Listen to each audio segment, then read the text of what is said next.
What's up, YouTube? Welcome back to my channel. Today's video we're gonna show you how to add the color work lettering that we have here to personalize your baby's blankets. We're even gonna show you how to add this bow on the bottom. We did color work on this blanket to show you how to do color work. So today we're just gonna show you how to set up for this color work. So I showed you this pattern in the last two videos on my baby blanket, and I'll link that playlist in the bottom description. And this one we're just gonna be showing you how to set up for lettering, so if you want to personalize the blanket like I did for the baby. So you're gonna need graph paper is what I use. So I have this graph paper I bought years ago from Staples. This is let's see, yeah, graph notebook. You can print out a piece of paper. So you're gonna need a graph paper, and you want to make sure, like, if you're using the 48 pin, you're gonna cut that in half to a 24 space. So you only have 24 spaces, and you don't want to use the first two or the last two rows. So technically you only have 20 spaces to work with. And I went on Pinterest and grabbed some lettering, and I'll link that in the description below. And what I did was I plotted the points of the letters. Now, I also, when I did my final product, I didn't use these single spaces because that piece of adding color work is going to be so much harder, and when tying your fabric you might destroy your project. Like, I have one here, an example where I actually did it, but you see how loose, I mean, I still have to tighten it if I want to, but it makes it so much looser in that stitch. I opted out of any space that had a single space and just did a whole space here. And so what I did is, if you can see my numbers, I'm sorry about my handwriting. You see, I go from 1 to 20, making sure I have space in between, and I make sure I center the lettering down the middle, right? So it should be around the 10 mark, the center of the letters, or the 11, somewhere around there. And then I plotted the points. So my stitch on my baby blanket was, you have 48 to work with on the baby blanket. So I had each letter, I had to make sure I knew the height of each letter I wanted to add onto it. And I stitched it here. I plotted the points, and I marked down on what needle I was changing color. So on the 5th needle I was changing color, then I was changing it back to back on the 9th needle, and so forth and so forth, to make this process a lot faster. So instead of adding how many, like, these are not 4 stitches inside, I just added what needle I had to be on when I changed colors. And this was easier for me to plot the points. So I plotted the points all along, and erasing everywhere. Where I linked the pin, I erased everywhere where there was just one single stitch, because that will mess up your project. So we already did color work and how to go over it. What you are gonna need, and I show you how to remove the bulk of the inside. This one obviously is not done. I had to pull this from my machine because I just didn't have enough of this color, so I had to use another shade of pink for my project, which is on the finished project, which is this darker pink. You don't have to use the darker pink if you don't want, but I ran out of the pink, so instead of buying another whole skein of this one, I just put another pink that I had to finish as well.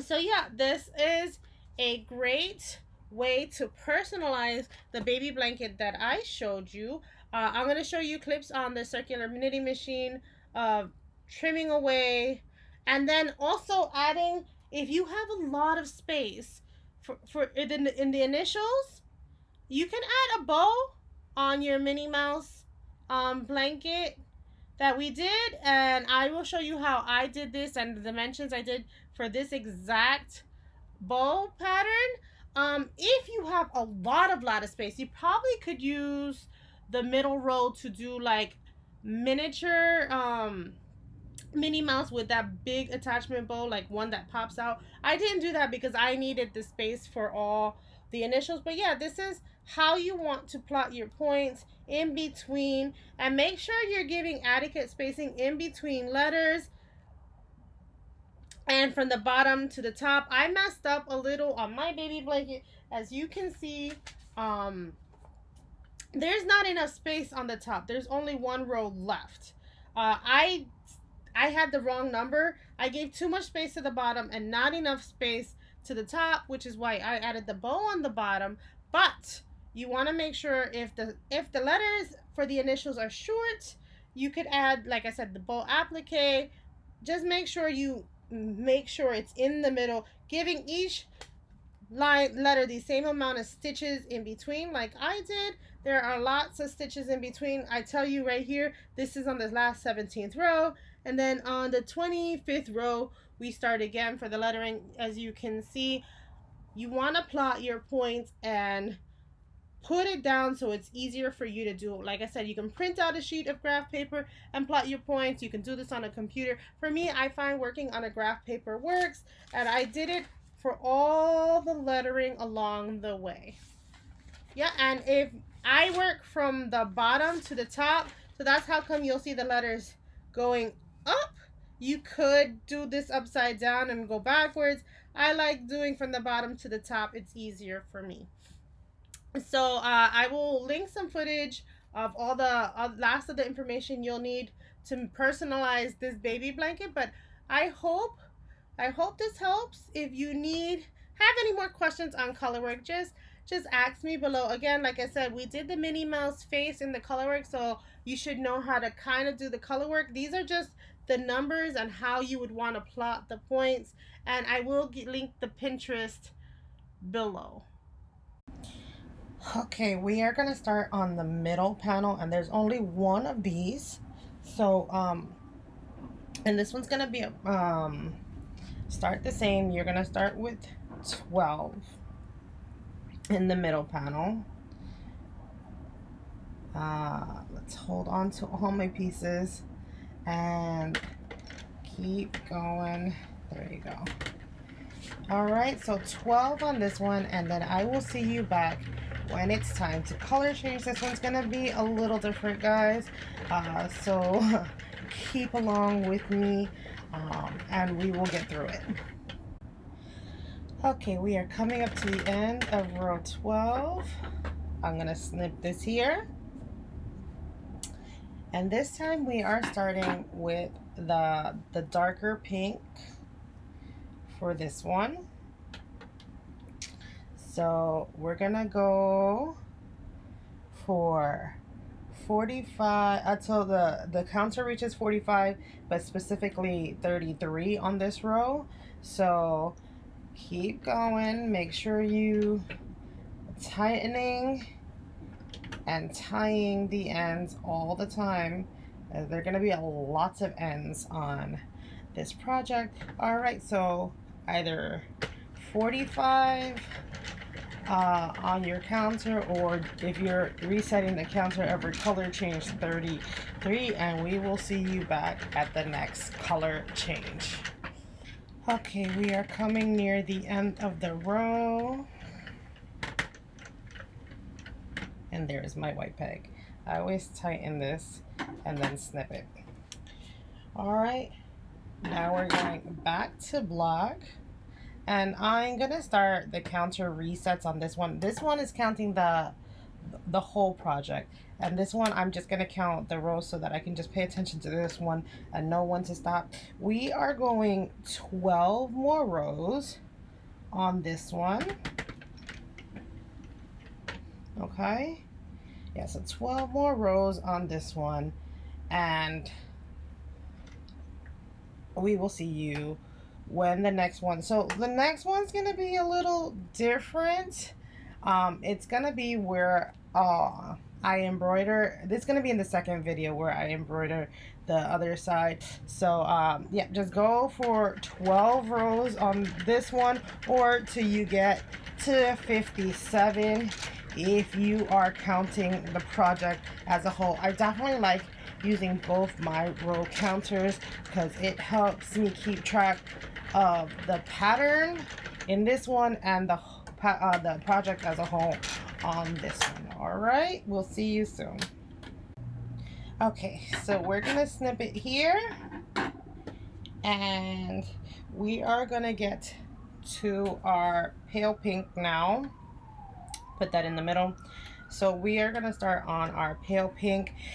All right, now is where you have to remember you only have 78 rows for this big chunk of color. Don't forget to use the personalization that I showed you in the beginning of this video to personalize your project. Make sure you are counting your rows. Make sure you have your stitches where you need to do them and the colors you need to do them in. And we will show you next how to finish off the blanket and the bow pattern. All right, so now after you've finished all your color work with your personalization, you should be at row 135. So you're going to go back to the black to 147, back to the pink that you already started with in row that you did from 13 to 45. You're going to do that to 180, and then you're going to do another black piece of 192. I'm sorry, I thought I had this. The footage must have gotten erased. But yeah, that's the pattern you want to follow for this middle panel, with 78 stitches being the middle panel where you can add the personalization that I already talked about. Okay, if you've been following along with my pattern and you added initials to your baby blanket, you are going to need to remove all of this bulk. Now, I've tied it all down. Everything is triple knotted, even sometimes 4 knots if I felt the yarn was too loose. So you want to get rid of a lot of this bulk. Now, I don't go all the way down, but I do go down a pretty hefty amount so that all of this bulk is gone. Okay, and remember, everything has to be tied down before you start snipping. Do not start cutting until after everything is tied down. Okay, and this will help you get rid of a lot of that bulk. You are going to still have bulk here, but that's unavoidable if you're doing it like this and not doing duplicate stitches. Yeah, but I like to leave a little bit. So see, this is not as bulky as this, and I took out a lot of the bulk that was here. Okay, make sure though when you're taking everything off that you're not pulling the blanket and cutting the blanket itself. Okay, so keep cleaning up all this mess that you have, or I have. I'm gonna keep cleaning it up, but just to know, make sure it ends up kind of like this. So now it's not as bulky as this piece right here. Okay, so you're gonna reset your counter, or however you're counting this. We're gonna go back to this watermelon color, which is the color we've been using throughout the bow pattern in the blanket. So we're going back to that color. I'm gonna give myself a longest yarn tail, and we're gonna go to row 60. Yeah, I think maybe I need more than that, because we're gonna be stitching these sides together. There you go. That should be enough for a mattress stitch. Now, go to row 60. You're gonna cast off with a ripcord and waste yarn again. So cast on with a ripcord and waste yarn, and cast off with a ripcord and waste yarn. So go all the way to 60. Cast on, cast off like we have been. And I will show you what to do once you have this off the machine. Okay, we're gonna seal it closed like we have been in the past. I was gonna try something different, but I decided I didn't want to ruin this since it's getting late over here, and I want to have this to you by tomorrow. So make sure you're only grabbing the pinks. Seal this flat, and then we will continue um, with what we're gonna do after this is sealed flat on both ends. Okay, just don't cut that excess pink because you'll still need it. All right, so just keep grabbing all the pink, seal this flat like you have been doing with the other ones. So now that we're here, we're just gonna put these together. It doesn't matter because this can be in the back side or this is in the front side, so just stitch it together. You want to mattress stitch it, you can just, you want to make sure these are stitched together, and this is why we left that really long tail so we can go back and forth. Like I said, this one doesn't matter as much because you're not going to see this one as long as we can get it through.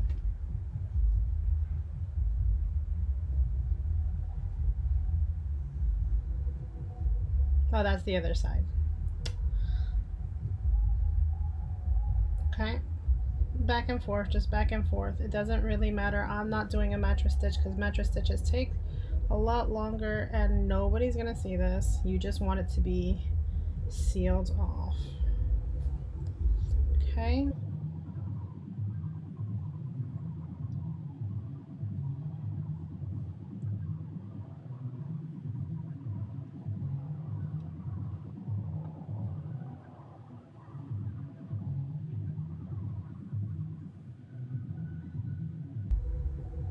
Okay.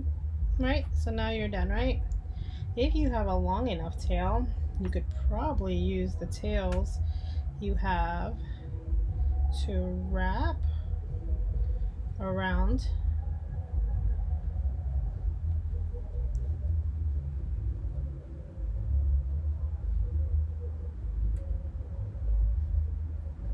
and tighten now that it's in the middle. Okay. This is why I told you to leave a really long yarn tail. And I'm going to take the other side and wrap it counterclockwise. And I kind of want this like to be a nice defined bow thing. Stick that in the middle. Okay.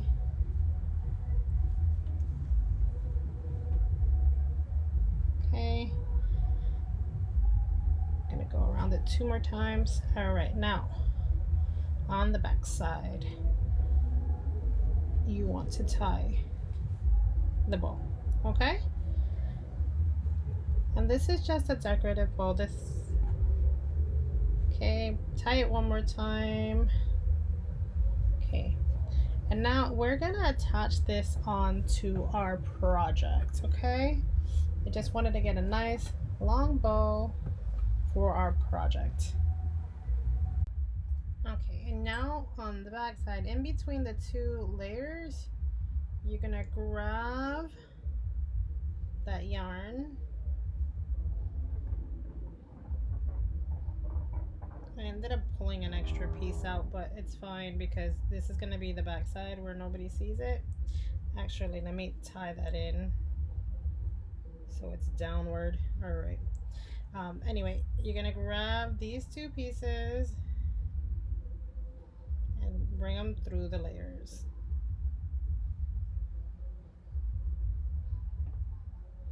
Okay. If they're sticking out a little bit, you can just trim that off.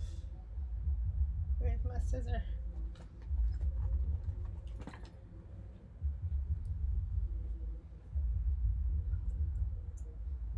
Okay, there you go. And now it doesn't matter because nobody's gonna see that side because you're stitching this down onto the blanket.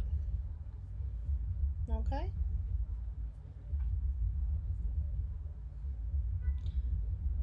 Now I'm gonna take the bow and put it here on the bottom. And I haven't closed the last tube, so I can stick my hands in it and weave it and flatten the bow. I'm gonna flatten this bow a lot, so it's gonna be sewing through all of these to get this bow defined and not moving from this pattern.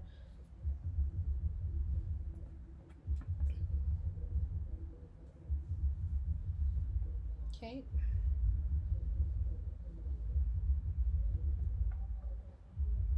Perfect, like that. Okay, so we're gonna grab some yarn, lots of yarn, and we're gonna go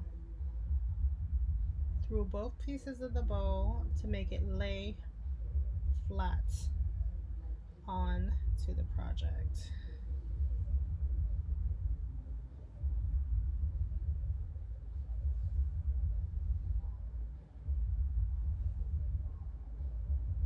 I'm gonna snip it here. I'm gonna actually snip that other piece that I messed up. There we go. And so we're gonna start with coming from the bottom. I'm gonna turn it inside out a little so that it's easier for me to come through the bottom and through the top. And I'm gonna use one of the pieces on the inside to tie this inside so it stays steady. But for now, let's get that bow in the middle with the bad side there. Okay.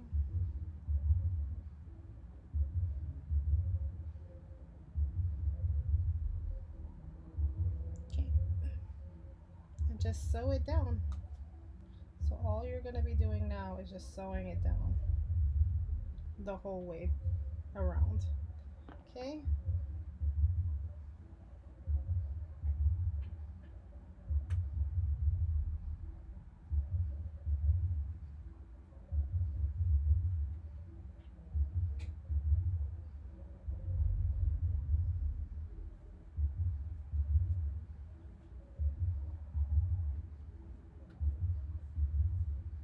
Make sure you put a book or something in the middle as not to go through the project.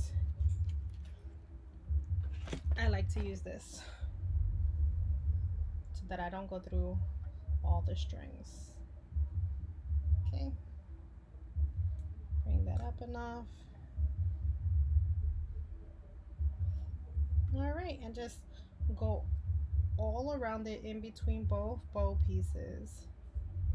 So every stitch all the way down, making sure that you're not going through to the opposite side and just sewing it down. Okay, you're gonna do this all around the bow until the bow doesn't move, because this is for a baby, so you don't want no choking hazards. You don't want this bow to move at all. Okay, and this is where I'm putting it for me. Oops. Hey, what I said about not moving.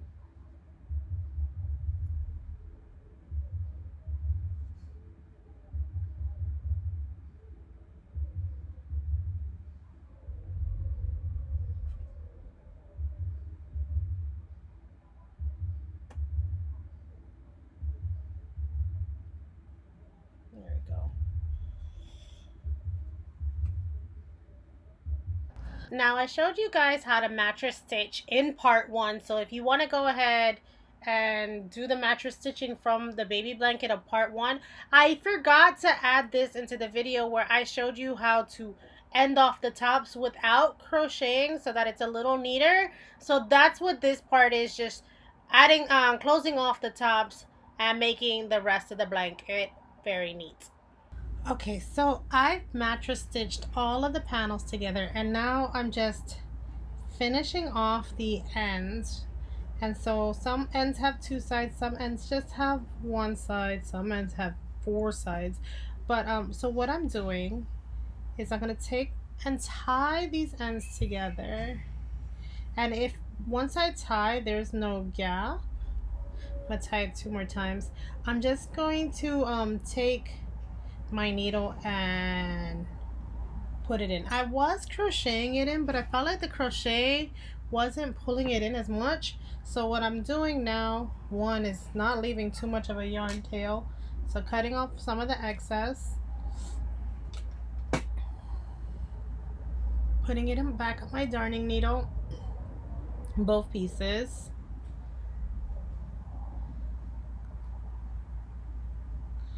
If they would want to go. I've been doing this for hours, so I'm a little tired. This project has taken me a whole week to do, just because it's very detailed. You'll see in part 2. Okay, there's 1,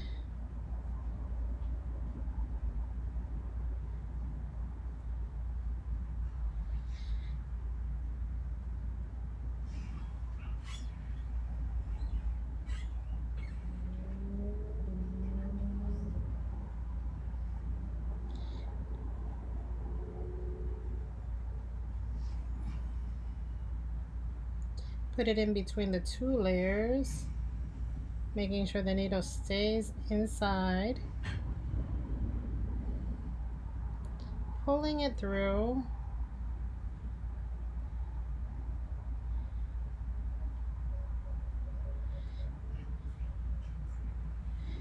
Pull it a little bit, snip it, not making sure not to touch the blanket, and then pull it out. And now it's gone. It's disappeared. All right, you're gonna keep doing that all around until you get, now if you get places like this where there's a big of a bump on one side, then I'm gonna see over here that this is like a weird closure. I don't know what's going on here. So what I'm gonna do is I'm gonna take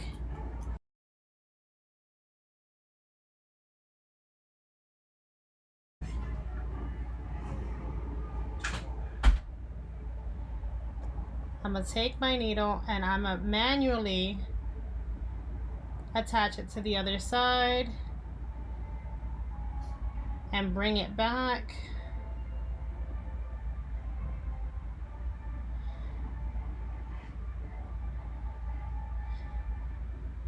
Loop it one more time, bring them all to one side.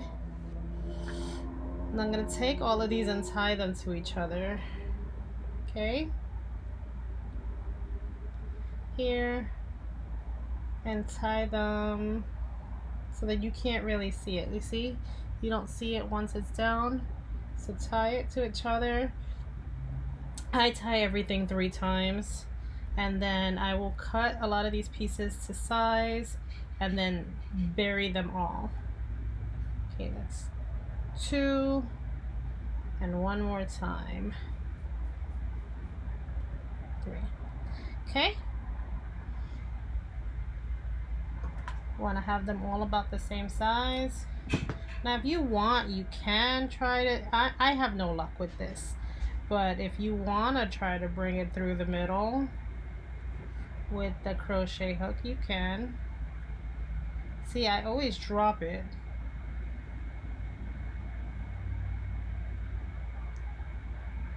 Ah, success. All right, so 2 ways to do it. And yeah, I know it's gonna leave a tiny little bump. You can go over this with the single crochet. I may do that in black. I don't know how much I want to keep doing all these projects, but anyway, go to the other side, do it all along the other side, and then you should be done. All right, so just keep going. You're almost done. You're almost done. I have faith in you. All right, so now we have taken you from start to finish on this baby blanket that took me about a week to make. So embroidered the name on the middle, we did the color work, we closed everything off. So I want to thank you guys for watching my series. I hope you learned anything. If you learned anything, don't forget to leave a like, sub if you think you'll be watching any more, and happy knitting. Bye.